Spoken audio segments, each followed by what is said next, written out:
Welcome to the Copeland Coaching Podcast, where it's all about turning your job search into a slam dunk. Your host is Angela Copeland.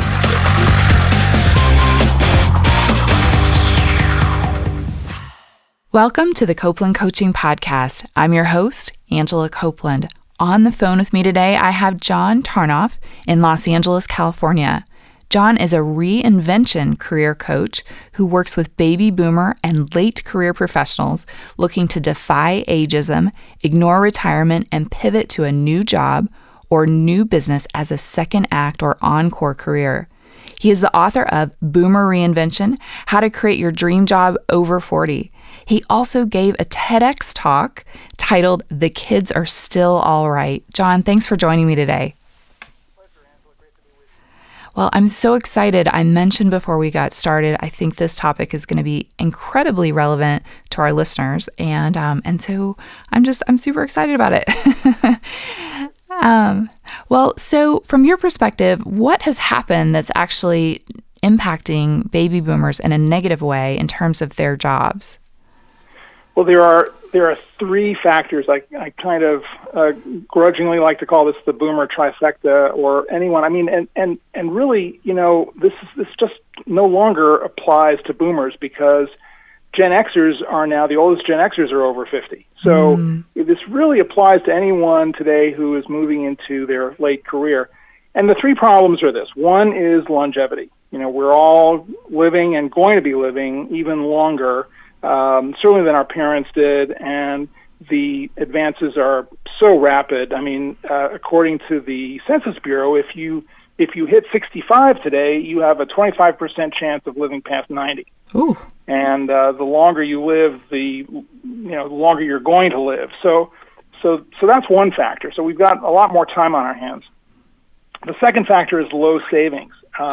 I don't think that the boomers are the only generation walking around now that has undersaved for retirement, particularly considering the first factor. We've got to make that savings last a lot longer than our parents did. Mm-hmm. And we don't have a lot of money in the bank, and there are very few institutional opportunities to really build wealth for the average person.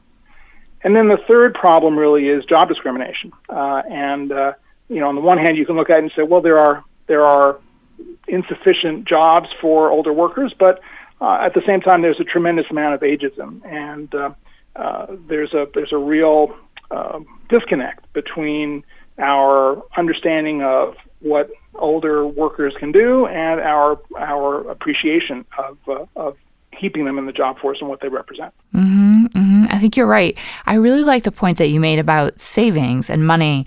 I actually saw something recently that talked about sort of the transition from having a pension to having to save on your own, sort of like in your own 401k.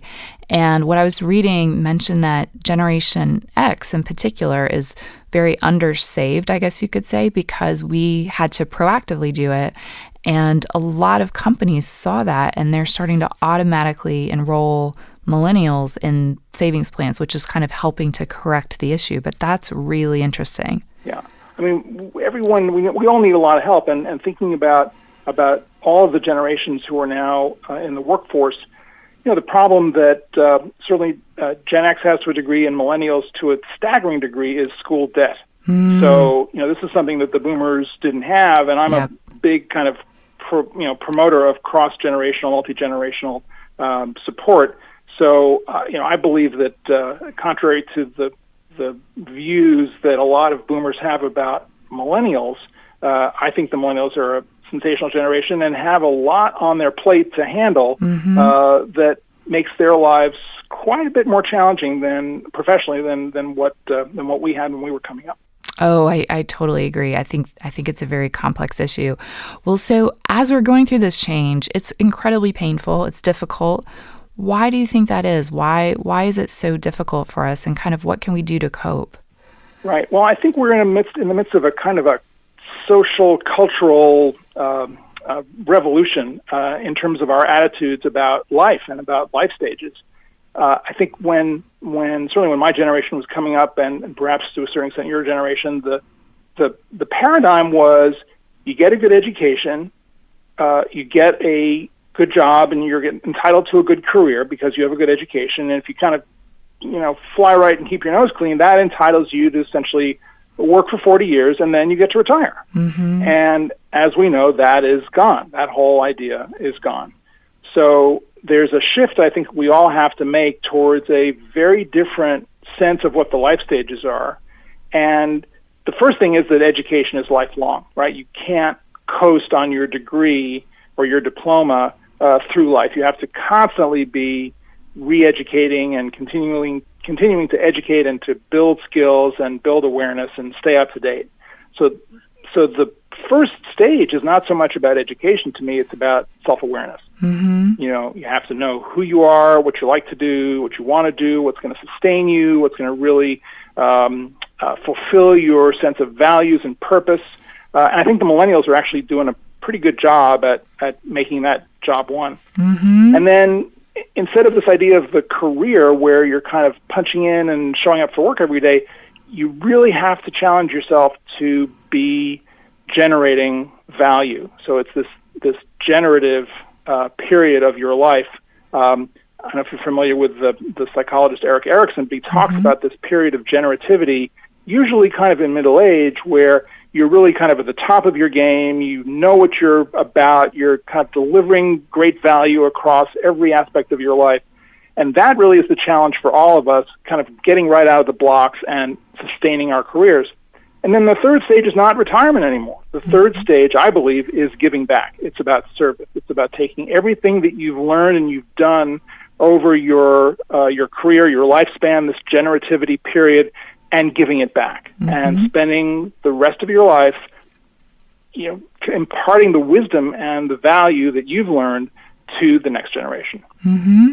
Oh, I love that. So that's the real shift that we're dealing with, and I think for change is always difficult, right? We aspire to change, but at the same time, it's scary. So I think that perhaps the idea that there is a way forward and that we can pivot, that we can learn, and the work that you're doing, that I'm doing with the clients that we work with in vehicles like this podcast, I think are helping to encourage people and reassure people that change is possible. Mm-hmm. I think you're right. I mean, I think it's such an important message. I could not agree with you more, honestly. I think one thing that's tough at times is for somebody who's realizing that this change is happening and they're accepting it, but occasionally you're getting pushback from your older relatives who don't agree with the idea that maybe you should work multiple jobs or have multiple Right. careers. Right. So it's kind of a separate issue, but it's... Yeah, I think there's a lot of fear out there, and that's kind of a human trait as well, this kind of fight or flight response.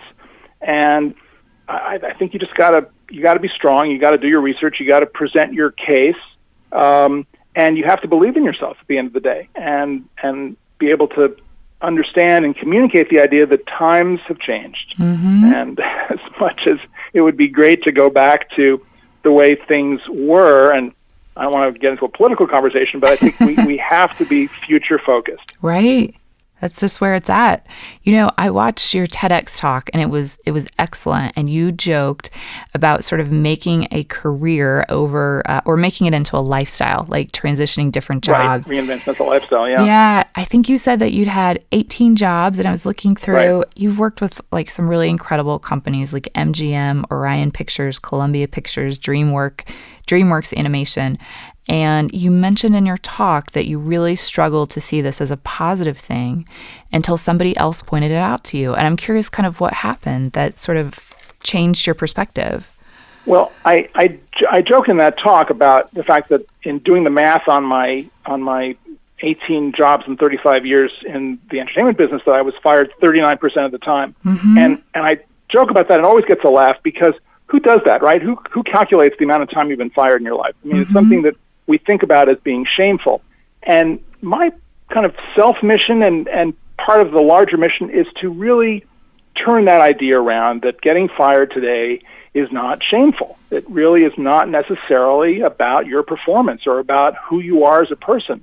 It's about fit, and things are changing so fast.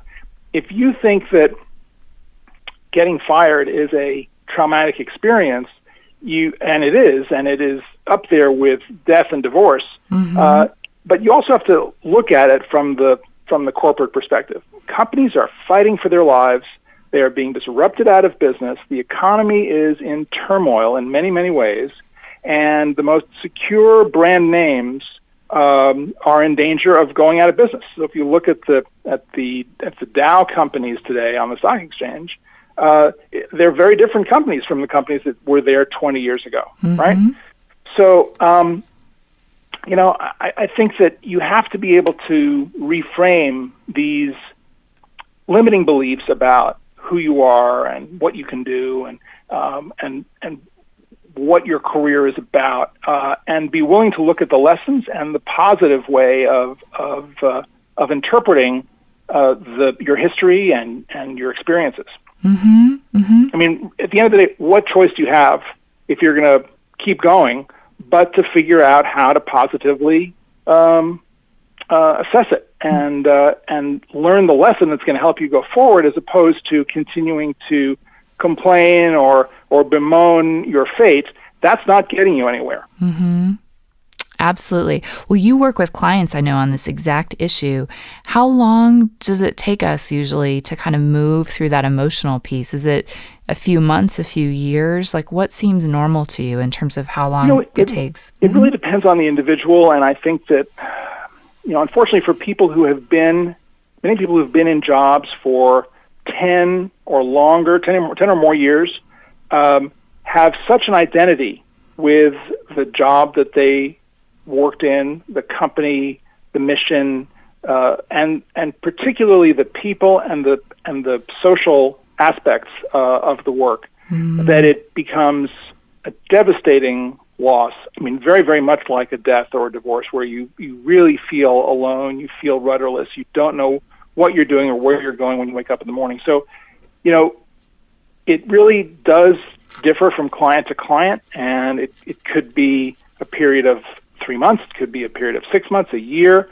Some people kind of make it to a certain point where they can function, but they continue to harbor resentments or a sense of humiliation or shame that can persist for years. And one of the things that I try to work on with many clients who are in this situation where they're doing kind of okay, they're kind of halfway there, but there's still stuff holding them back that they really don't want to re-examine or think about, is to go back, particularly after many years, and look at those obstacles that are still standing in their way. It's this sense that we all have baggage, and particularly I think older workers, because you've been around a long period of time, there is likely going to be some experience or set of experiences that you don't want to think about, but they really need to be resolved if you're going to move forward. I like the fact that you mentioned that it's really our identity in a way, because I think a lot of times when we go into work, maybe we tell ourselves, I have a family, I have hobbies, this isn't my identity, this isn't my life. And then when you do get laid off, it's like, oh my gosh, this was my identity. And I've at least observed in a lot of people, all those negative feelings that they have, they almost try to not deal with it because they don't want to think about it, or they feel like they shouldn't feel bad. And I feel like it takes even longer to get over it if you don't sort of, get mad or whatever, like in the beginning. If you're putting it off, it's like it's just you're carrying it around in some way if you don't kind of process it. Well, I think that's right. And I think that there are techniques that you can work to help overcome these lingering feelings and these limiting beliefs that you have about your identity. And one thing which I think is really important, our language tends to be a real indicator of and an affirmation of what our belief system is. So you're at a cocktail party and someone says, "What do you do?" And you say, "I am a, accountant, lawyer, whatever."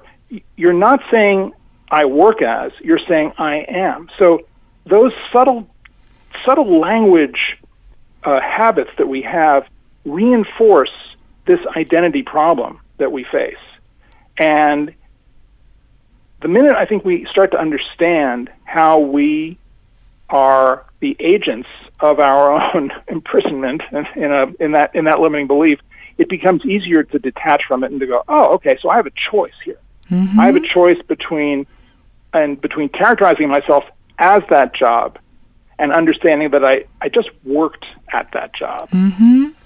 And these subtle shifts in point of view can represent enormous opportunities to move forward and to change. Gosh, that's an incredibly good point, just even how you talk about it. And I think speaking of how we talk about ourselves, one of the times that we end up having to talk about what happened is when we're in a job interview and we're asked, why we left our last job, and we have to kind of face it. I mean, what tips do you have for us on how to talk about this issue when we're in a job interview? What can we say? Well, the overall thing that you have to do is you have to be really, really prepared for this question. You have to be prepared to talk about and anticipate all of the uncomfortable things that the recruiter or hiring manager is going to throw at you. Mm-hmm. So you got to look through that resume. You got to look at all of the jobs. You've got to be able to talk about why you left each one of those jobs. And the ones that you left on your own, those are going to be the easy ones. The ones where you were negotiated out or laid off or fired, those are the challenging ones. And you have to be able to be open, vulnerable, self-deprecating about it, and have a little bit of a sense of humor. Because guess what? This is a drill. The person who is asking you that question may be uncomfortable about their own career and in their own career, the times where they were fired. And look, they may be fired tomorrow. You just never know what's going on, right? And they never know what's going on. So to have that understanding that this is not someone you're talking to who is a kind of invulnerable authority, but just someone like you who's in a job, who's really trying to get a sense of who you are and how your mind works and how resilient are you and how self-aware are you, how emotionally intelligent are you. Those are the factors that will, I think, help you be able to go, well, as you can see, it was not of my own choosing to leave that job. But here's what happened. This was a political situation, or we had a difference of agreement, or someone came in who had a different personality from me, and we tried to work it out. But I have to confess, I may have made some mistakes. And I think the mistake I made was to do this. Don't belabor it. Don't kind of go into a sob story about it, but just show that you have learned from that experience and figure out a way to show how the lesson that you learned through that challenging experience makes you a stronger candidate for the job you're interviewing for. That's really good advice. I've also heard the advice of when someone asks what happened, that you might say, the company and I mutually agreed that this was not a good fit. And you kind of avoid the word like fired or anything. I kind of have mixed feelings about that. I'm curious, what do you think about saying that it was mutual? Well, if it was mutual, then say it was mutual. If it wasn't mutual, they're going to know you're lying. Yeah. They're going to tell, right? Because that's their job. Their job is to know when you're telling the truth and when you're not, because they do this for a living every day. They're meeting, dozens of people. So if there's anything that doesn't sit right, that you don't feel completely 100,000% strong about in that interview, they're going to pick up on it, and they're going to go back, and they're going to be sitting around the conference table reviewing the candidates, and it's going to come to you, and they're going to say, they were fine. I don't know, there was just something about them. It didn't feel quite right. I didn't feel like I was getting the full story. Right. I totally agree. I think a lot of decisions in an interview are made based on things that are a little bit less tangible, like how someone feels about you or your Absolutely. That kind of thing. All about gut. Yeah. All about gut. Because, at the end of the day, you're going in there, skills are great, but I think as we get older, skills are less important than the hard skills are less important than the soft skills.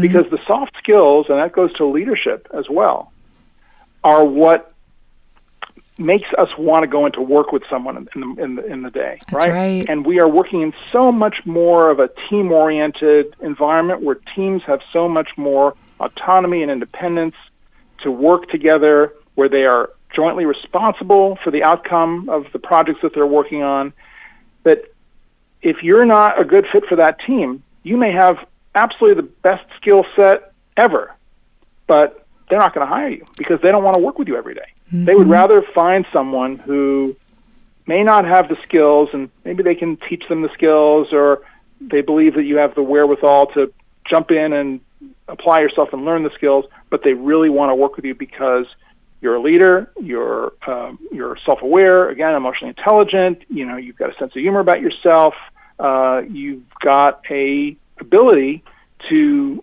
lead people, to work together, all that stuff. Mm-hmm. I totally agree. Well, let me slip in one more real life example and just get your take on it. I recently met someone who is a C-level executive, and the person had been just a fantastic employee. They actually went from, let's say, company A to company B with the same CEO. So the CEO left company A, went to company B, hired them, brought them along. And they had been working with that person for maybe, 15, 20 years, a really long time. It had been a great relationship. And eventually the CEO retired. And a new CEO came in, and within a week of that CEO coming in, they cleaned house. And this person was one of the people who was let go. And it wasn't, performance-based. It just happened. Right. Yeah. So for somebody like that, how would they explain it in a job interview? I think pretty much just the way you explained it. I mean, I think those are right. Those are in a funny way. Those are easier conversations to have, because if you were part of a sweep, then it's really clear that it wasn't just you; it was the entire management team. And even if it was just you, I mean, I think in that instance, what you're talking about, and it's interesting. I have a profile in my Boomer Reinvention book about a guy who was in a similar kind of a situation, and he had worked for a long time with this company because he was protected in a way by the EVP who ran his division. And as the company began to go through changes and challenges, and there was a lot of instability, the EVP left. He quit because he had enough, and he went to his report, this executive that I profile in the book, and said, "Look, I'm leaving. I wish I could protect you, but I don't think I'm going to be able to protect you." And sure enough, within about a year, they let the other guy go. Wow. And in those kinds of situations where there is a really close relationship between a supervisor and a report, I also think that's a pretty it's not an easy conversation, but it's a pretty understandable conversation to have, to be able to say, "Look, I worked with this guy for 20 years or 10 years or however long it was. And we had a really close relationship. We worked really well together.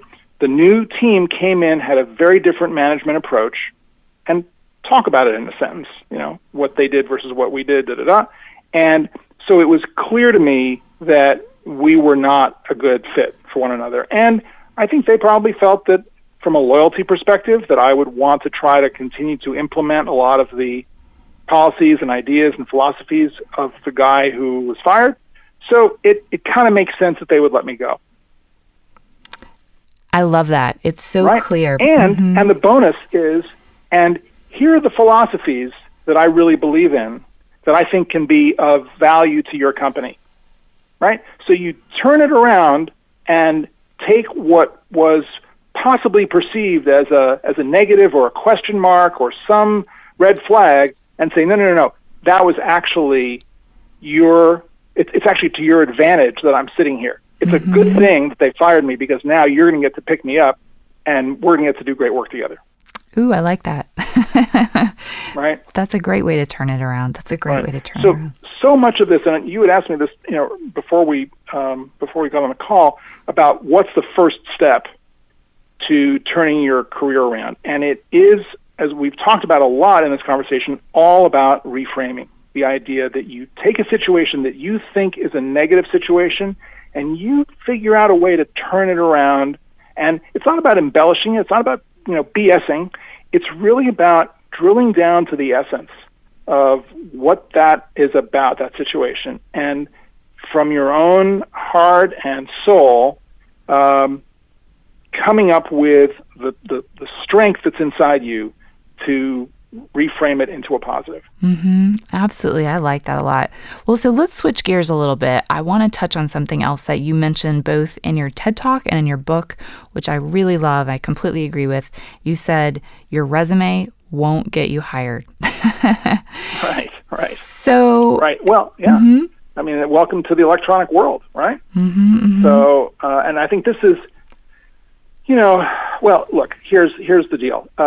You need a resume. You need a good resume. And particularly, I think, when you're younger and you are still in a period where your skills are what people are really looking for, you need to have that resume really tight. You need to have your keywords all lined up, because that resume is going to get ingested. It's going to get scanned, and hopefully your keywords and your layout are going to get you to the next level. But ultimately, at any level of employment these days, 85%, something like that, 85% of jobs are filled through referrals. Mm-hmm. And I certainly know that when I was in my entertainment career, when I was in the position to hire someone, I would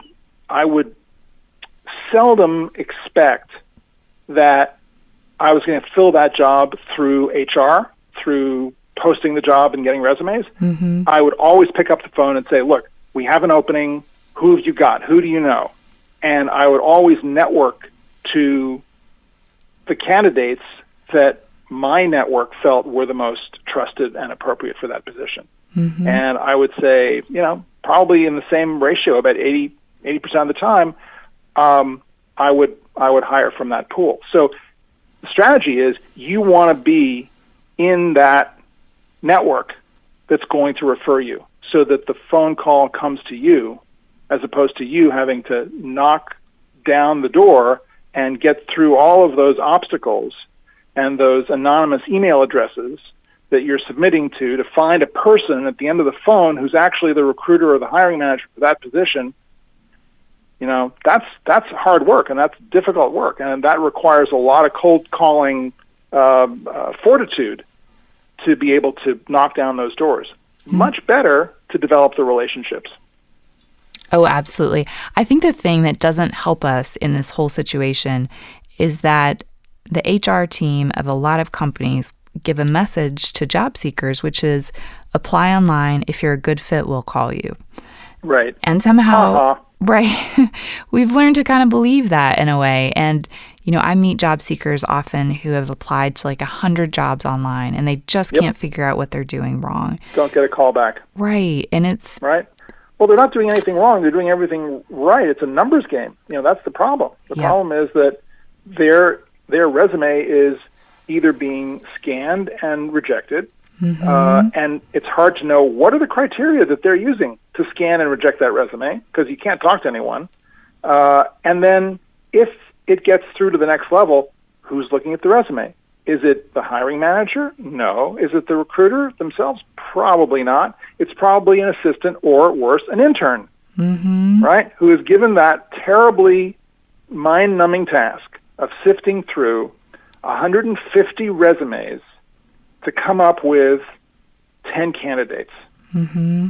I mean, come on, it's a thankless job to be in recruiting and HR today. Just absolutely thankless. So you gotta cover your bases, absolutely.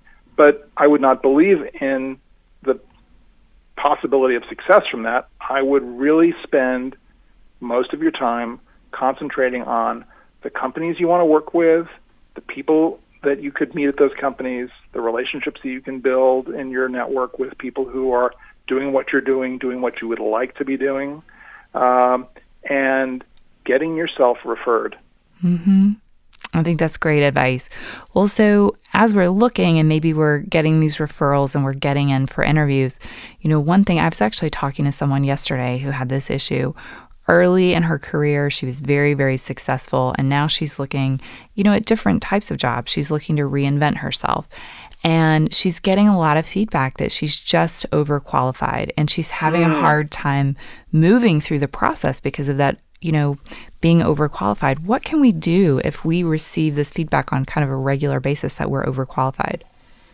I'm very split about that question, and this comes up a lot, particularly with older workers. Mm-hmm. On the one hand, that is a kind of a dog whistle for ageism, mm-hmm. and they are kind of letting you down easily because they don't want to hire an older worker, mm-hmm. and that's their own bias. And so shifting into the whole age bias situation, mm-hmm. Again, it's to the network. You're going to encounter that a lot. I have a bit of a contrarian view about age and about putting your age on your resume or your LinkedIn profile. I believe that you should do it, that you should not hide your age, that you need to kind of call out ageism in a way. Okay. Because at the end of the day, if you are misrepresenting yourself about how old you are, if you're taking 10 years off of your resume in order to appear as if you're 40 instead of 50, what signal does that send when they find out who you are and how old you are? Do you think that they're going to kind of ignore that because now that you're working there, they realize how valuable and good you are? Maybe, but I don't think it's a good way of starting a relationship. So the other side of that is, do you really want to go to work for a company or in a team that doesn't value you for your experience, your wisdom, and what you bring to the table as an older worker? Mm-hmm.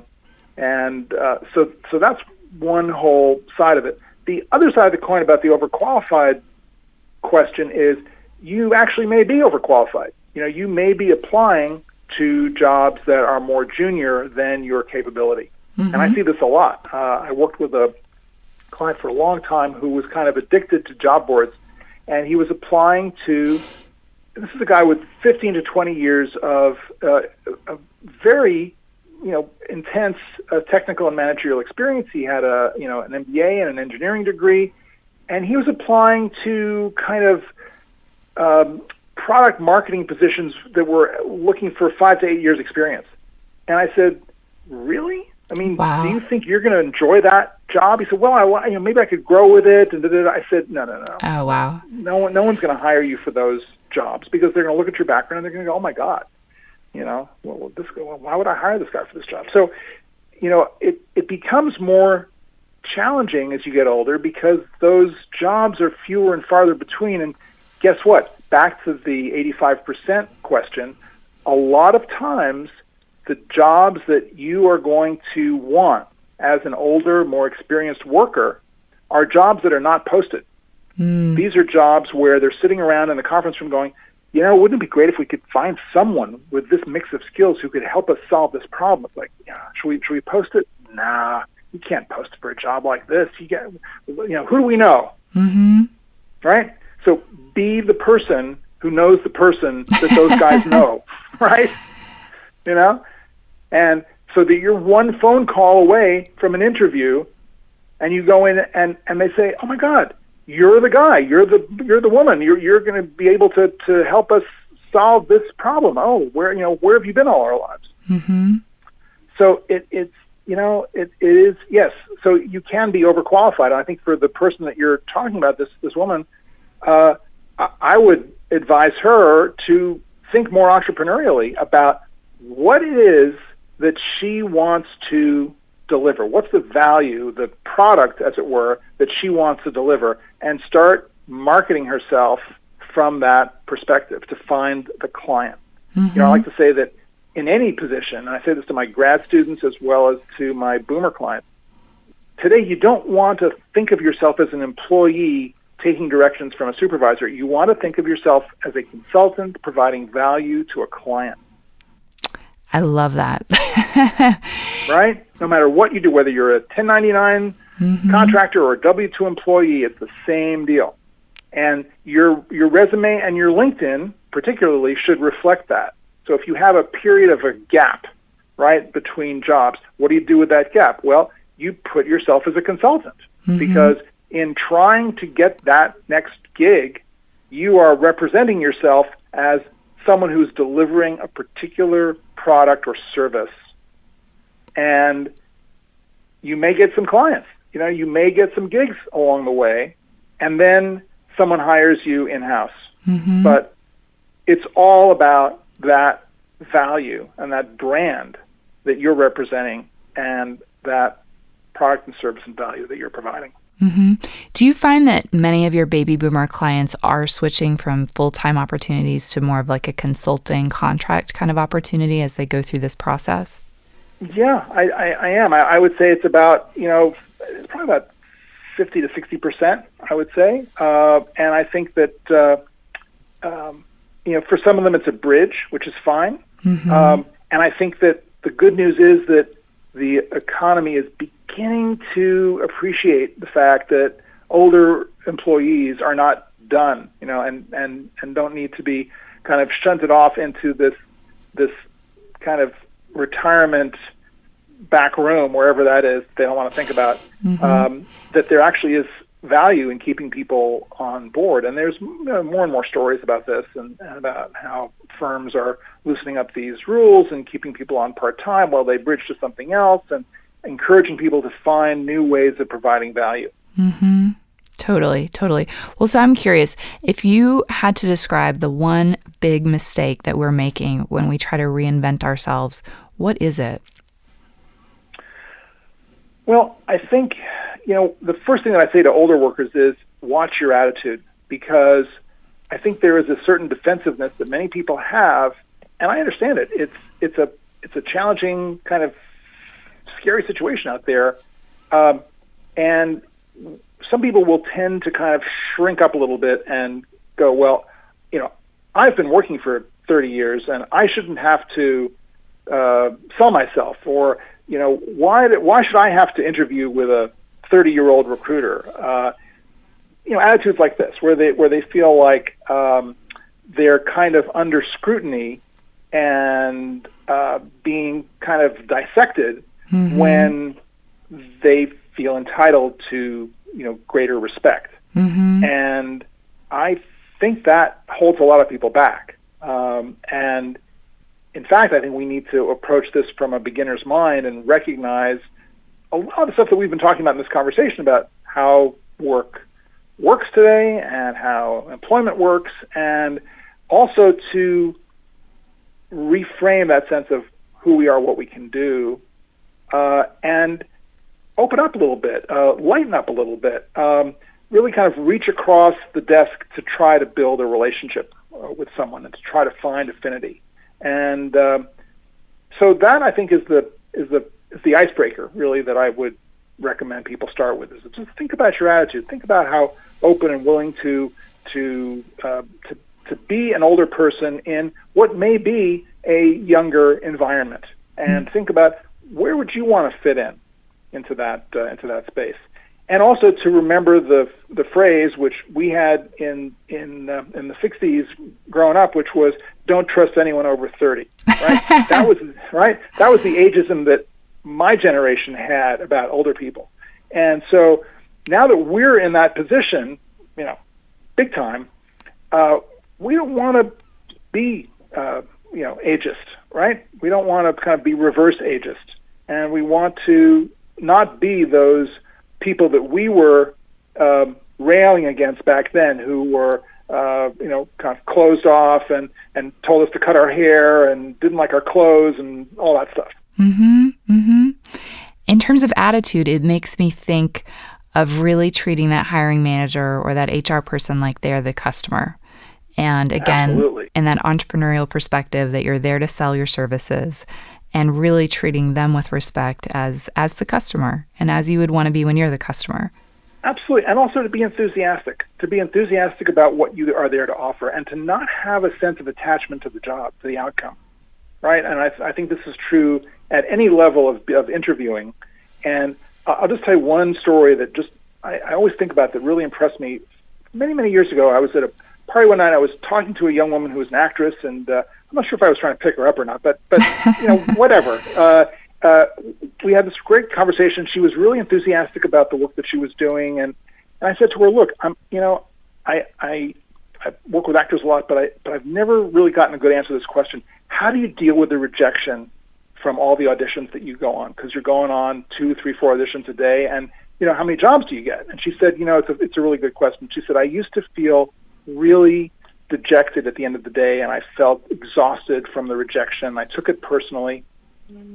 And then at some point, I don't know what happened, but I got this epiphany that regardless of whether they hired me for the role or not, I was helping them contribute to their final decision, that I was presenting one way of going, and if they rejected me, I had helped them kind of check that box, and that it was going to help make the final decision work. So I feel whenever I go in on an audition, regardless of the outcome, I'm making a contribution to that movie or that TV show. Oh, it's interesting. And I thought, what a great attitude. And I would recommend to everyone to have a similar attitude going into a job interview. You're there to contribute what might be a possibility for that position. You're there to learn about the company, about the person that you're sitting across from. There may be something unexpected that you learn that day from that interview. So ask some good questions, share some fun stuff about yourself, be vulnerable, be transparent, be authentic, be enthusiastic, and be unattached from the outcome. Well, that's such a helpful story. And I know that those listening are definitely going to be interested to learn more about you. John, where can they go to learn more about you and your work? Sure. So it's real easy. My website is johntarnoff.com. It's John, T as in Tom, Arnoff as in Frank. And I'm on Twitter and as John Tarnoff, and Facebook, Boomer Reinvention is the page on Facebook. And again, the book is Boomer Reinvention, How to Create Your Dream Career Over 50. Perfect. Well, I will share links to everything in the show notes so it's easy to get to. John, thank you so much for joining me. This has been excellent. It's my pleasure. And thanks everyone for listening. Thanks to those of you who sent me questions. You can send me your questions to Angela@CopelandCoaching.com. You can also send me questions via Twitter. I'm @CopelandCoach. And on Facebook, I'm Copeland Coaching. Don't forget to help me out. Subscribe on iTunes and leave me a review. Thank you for listening to the Copeland Coaching Podcast today with your host, Angela Copeland. Tune in next time to get more great tips on turning your job search into a slam dunk.